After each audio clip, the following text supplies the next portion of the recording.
1944, il y a 67 ans, les habitants de Saint-Christophe-des-Bois accueillent une vingtaine d'enfants dont les parents ont été déportés dans les camps de concentration.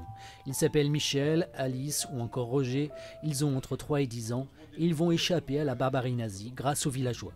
Ils étaient surtout dans les fermes isolées, donc pas de problème, on pouvait se cacher, disons à l'abri du bocage. Le secret était bien gardé puisque chacun croyait avoir le seul juif de la commune alors qu'il y en avait 19. Le mari de Jeanne était l'un de ces villageois. Comme d'autres, sa famille a caché un enfant juif, malgré la présence régulière des soldats allemands. Il avait gardé un enfant qu'il appelait Bibi, c'est tout ce que je peux vous dire.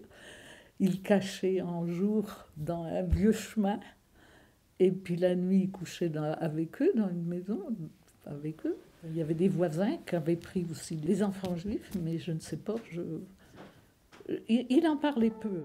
C'est tout le paradoxe de cette belle histoire. Après la libération, les enfants ont quitté Saint-Christophe pour retrouver un foyer. Et depuis, plus personne dans la commune n'a mentionné cet épisode.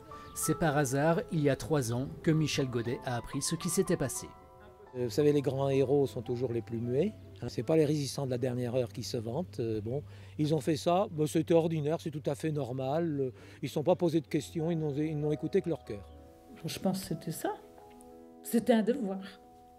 Un devoir que les enfants n'ont pas oublié. Peu à peu, les langues se délient, les témoins ont moins de réticence à en parler. Et il y aurait même un projet de film pour que l'histoire de Saint-Christophe-des-Bois rejoigne la grande histoire.